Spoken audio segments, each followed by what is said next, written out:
Information security management. Our next general management practice is information security management. For the exam, you simply need to recall the definition of the information security management practice.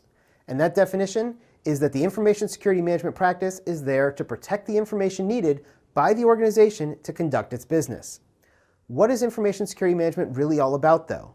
Well, it's all about understanding and managing risks to your confidentiality, integrity, availability, authentication, and non-repudiation of your information systems. If you think about it this way, information security is all about cybersecurity. We want to prevent things like data breaches and hackers from attacking us. When we think about confidentiality, we want to make sure our data remains confidential, which means it's safe from prying eyes. We do this usually by encrypting our data, and that way somebody can't go in, steal it, and look at it. When we talk about integrity of our data, we're really focused on making sure the data doesn't change either in transit, in use, or when it's being stored. To do this, we usually do a hashing function against the information, and that gives us a digital fingerprint so we can know whether or not a file has been changed by a malicious attacker. When we talk about availability, we're thinking about things like making sure that a customer can get access to the data when and where they need it.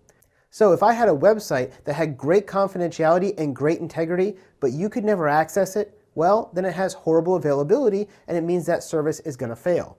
So availability is really important. The way that we get good availability is by making sure we have redundant systems and highly available systems, such as ones that have multiple connections to the outside world. So we might have 2 internet connections, we might have 2 sets of switches, and 2 sets of servers. So if one goes down, the other one can carry the load. The next one we're going to talk about is authentication. And authentication is concerned with making sure that you are who you say you are when you're requesting access to the information. The most common form of authentication is a username and password, but there's lots of other ways to do authentication. You might use a biometric thumbprint like I do on my iPhone when I log in. Or my wife has an iPhone X. She uses her face, which again is a biometric method. You might have a system where when you log in with your username and password, it emails back a code to your email that you then have to access and then put that code in to access the system. That's a form of two-factor authentication. Other systems like this might send you a text message code, and so that way you can verify you have your phone, something you have, and you know your username and password, something you know. Again, this is the whole idea of authentication, proving you are who you say you are. And that brings us to our last one, non-repudiation.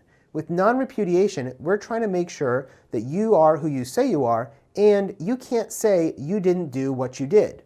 Non-repudiation is really focused on the fact of if you took an action on a website, you have no way to say you didn't do it. Now, there's lots of ways to ensure non-repudiation, and most of them involve having some form of proper authentication.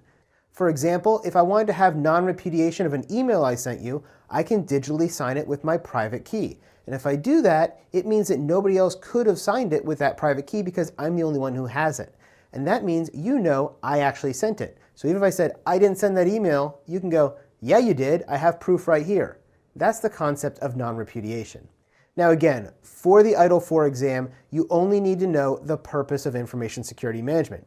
Again, that purpose is to protect the information needed by the organization to conduct its business. This is something you want to make sure you have down in your notes and you're memorizing before the exam.